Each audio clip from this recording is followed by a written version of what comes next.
జై శ్రీకృష్ణ. ఆండాల్ తిరువడిగళే శరణం. వడివడిగా నడుచుకుంటూ 18వ పాసురంలోకి వచ్చేసాం. 18 అనగానే చాలా మంచి శుభకరమైనటువంటి సంఖ్య అని కూడా మనం అనుకుంటూ ఉంటాం కదా. అలాగే ఈరోజు ఇందులో తిరుప్పావైలో కూడా ఈ 18వ పాసురం చాలా విశేషమైనటువంటి పాసురం. అమ్మవారి యొక్క దర్శనాన్ని ఇచ్చేటటువంటి పాసురం అన్నమాట.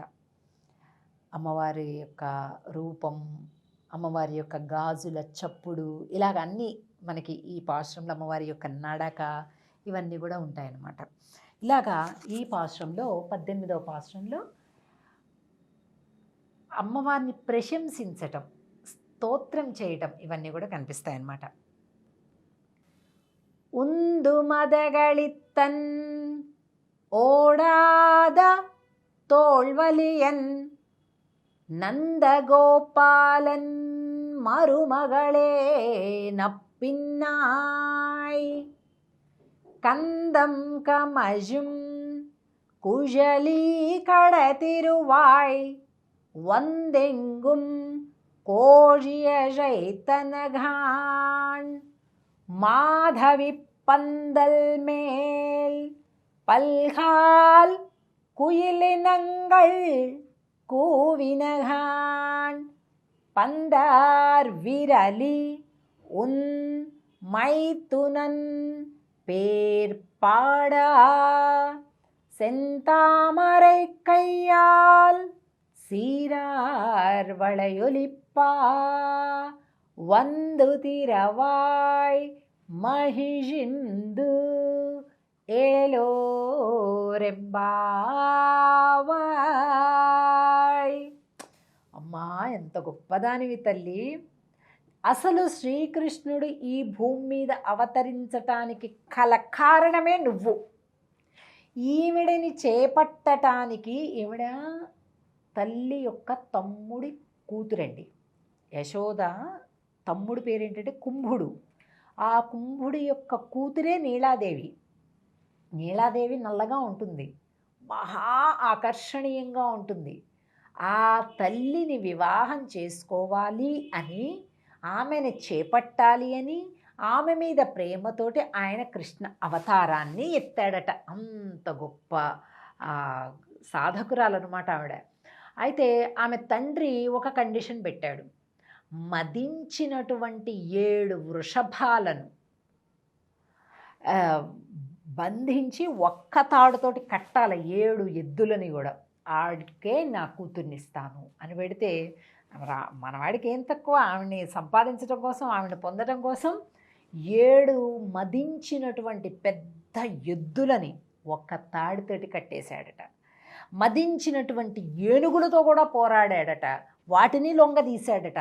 ఇలా బలపరాక్రమాలు కలిగినటువంటి నందుడి యొక్క కోడల. ఎంత గజబలమండి నందుడికి. ఆమెకేమిష్టం? మామగారి పేరు చెప్పుకోవటం ఇష్టం అండి. ఎప్పుడైనా మన సనాతన భారతీయ సంప్రదాయంలో స్త్రీ మొదట తన మామగారి పేరు చెప్పుకుంటుంది, ఆ తర్వాత భర్త పేరు ముందు తండ్రి పేరు చెప్తుంది. మొదట మామగారి పేరు చెప్పి, తర్వాత తండ్రి పేరు చెప్పి, ఆ తర్వాత భర్తకు సంబంధించినటువంటిదిగా తన గురించి పరిచయం చేసుకుంటుందన్నమాట. మనకి శ్రీమద్ రామాయణంలో కూడా సీతమ్మ తల్లి స్నుషా దశరథస్యాహం అని అంటారు. అంటే ఎవరు అని చెప్పుకోవడానికి ఆ తల్లి చెప్తుందనమాట. దశరథుడి కోడలినండి, జనకుడి కూతుర్నండి, శ్రీరామచంద్రుడి ఇల్లాలినండి అని చెప్తుందనమాట. అట్లాగా చెప్పుకోవాల్సినటువంటి, పరిచయం చేసుకోవాల్సినటువంటి విధానం. అలాగా ఈవిడకి అదే ఇష్టం ఉంటుంది కాబట్టి వీళ్ళు నందుడి కోడలా అని పిలుస్తున్నారు. అమ్మా, పొద్దున్నే కోకిలలన్నీ నీ ఇంటి ముందు బాగా వచ్చి కూస్తూ ఉన్నాయి, నెమళ్ళన్నీ కూడా వచ్చాయి. అవన్నీ కూడా అమ్మవారి కోసం తలుపెప్పుడు ఎదురు చూస్తున్నాయట. ఎందుకో తెలుసా? నెమలికి నడకలు నేర్పిస్తుందట అమ్మవారు, కోకిలకి కూజిత రాగాలు నేర్పిస్తుందట, సంగీతం నేర్పిస్తుందట. అంటే దాని అర్థం ఏంటి? అసలు అవి కూడా అమ్మ దగ్గరకు వచ్చి నేర్చుకునేలాగా ఉన్నదన్నమాట అమ్మవారు అని అర్థం అన్నమాట. అట్లా అలాగే உந்து மதகளித்தனோடாத தோல்வலியன் நந்தகோபாலன் மருமகளே நப்பின்னை கந்தம் கமஜம் குஜலி கடதிருவாய் வந்தெங்கும் கோழிய ஜைத்தனகான் నీ ఇంటి ముందు ఉండేటటువంటి ఆ మాధవి పందిరి మీద అన్ని కోకిలలు కూస్తున్నాయి.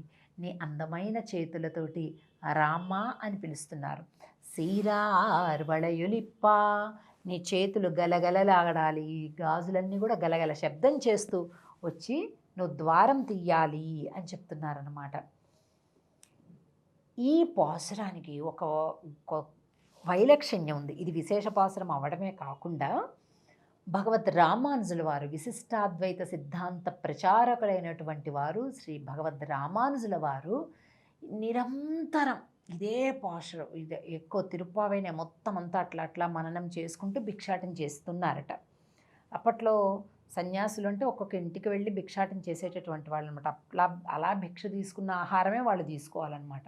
ఇక తర్వాత అనేక రకాల కాలానుగుణంగా జరిగినటువంటి మార్పులు బట్టి పెద్దలు అలా కాదు, ఇలాగ భిక్ష ఒక శిష్యుడితోటే చేయించుకొని స్వీకరించవచ్చు అనే సిద్ధాంతాన్ని మార్చారన్నమాట. కానీ ఆ సమయంలో ఇంటింటికి వెళ్ళి తీసుకునేవాళ్ళు. ఆ సమయంలో వీరు భిక్షాటం చేసే సమయంలో అత్తుళాయమ్మ అని గురువుగారి కూతురు, ఆవిడ లోపల నుంచి భిక్ష తీసుకొని వస్తుందట.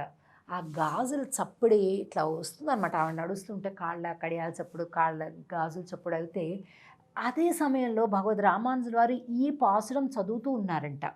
చదువుతూ ఇక్కడ సీరార్ వళయలిప్ప ఇలాంటి పదం అంటే గాజులు గలగలంటూ ఈ శబ్దము అక్కడ నిజంగా శబ్దం వినిపిస్తుంటే సాక్షాత్ ఆండాలే వచ్చేసింది అనేటటువంటి ఒక భావన పరాకాష్ఠకు చెంది ఆవిడ తలుపు తీయగానే మొత్తం సాష్టాంగ పడిపోయి ఆమె పాదాలు పట్టుకున్నారట. సాక్షాత్ ఆండాళ్ళుగా భావన చేశారట. అలాగా ఈ పాశ్రం భగవద్ రామానుజుల వారు అలాంటి ఒక అనుభూతిని చెందినటువంటి వారు కాబట్టి ఈ పాశ్రంలోని ఈ దృశ్యాన్ని బట్టి భగవద్ రామానుజుల వారికి ఏమని పేరు వచ్చింది? తిరుప్పావై జీయర్. జీయర్ అంటే ఏంటి? వైష్ణవ సన్యాసి, వైష్ణవ సిద్ధాంతాన్ని పాటిస్తూ ఉండేటటువంటి, ప్రబోధిస్తూ ఉండేటటువంటి సన్యాసికి పేరు జీయర్ అని పేరు అన్నమాట. ఇప్పుడు మనకి చాలామంది జీయర్లు ఉన్నారు. చిన్న జీయర్ గారు ఉన్నారు, కాకినాడ జీయర్ గారు, రామచంద్ర జీయర్ గారు, అష్టాక్షి జీయర్ గారు, తిరుమల జీయరు, శ్రీరంగం జీయరు, శ్రీపెరుంబుదూరు జీయరు, మేల్కోట జీయరు, ఇలాగ శ్రీవిల్లిపుత్తూరు జీయరు, ఇలా ఎంతోరో ఉన్నారు శ్రీ వైష్ణవ సంప్రదాయానికి సంబంధించినటువంటి ఆలయాలలో.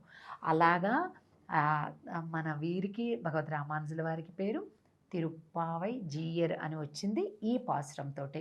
ఈరోజు మంచి పాయసం నివేదన చేయాలి అని మన పెద్దలు చెప్తారు. కట్టె పొంగలు, పాయసం, పరమాన్నం ఈ రెండింటిని నివేదన చేసుకుందాం. ఆండాళ్ ఆ తల్లి అనుగ్రహాన్ని పొందుదాం. సంపదలు బాగా రావడానికి ఈ పాసురాన్ని విశేషంగా సేవించుకోవాలన్నమాట. జై శ్రీకృష్ణ.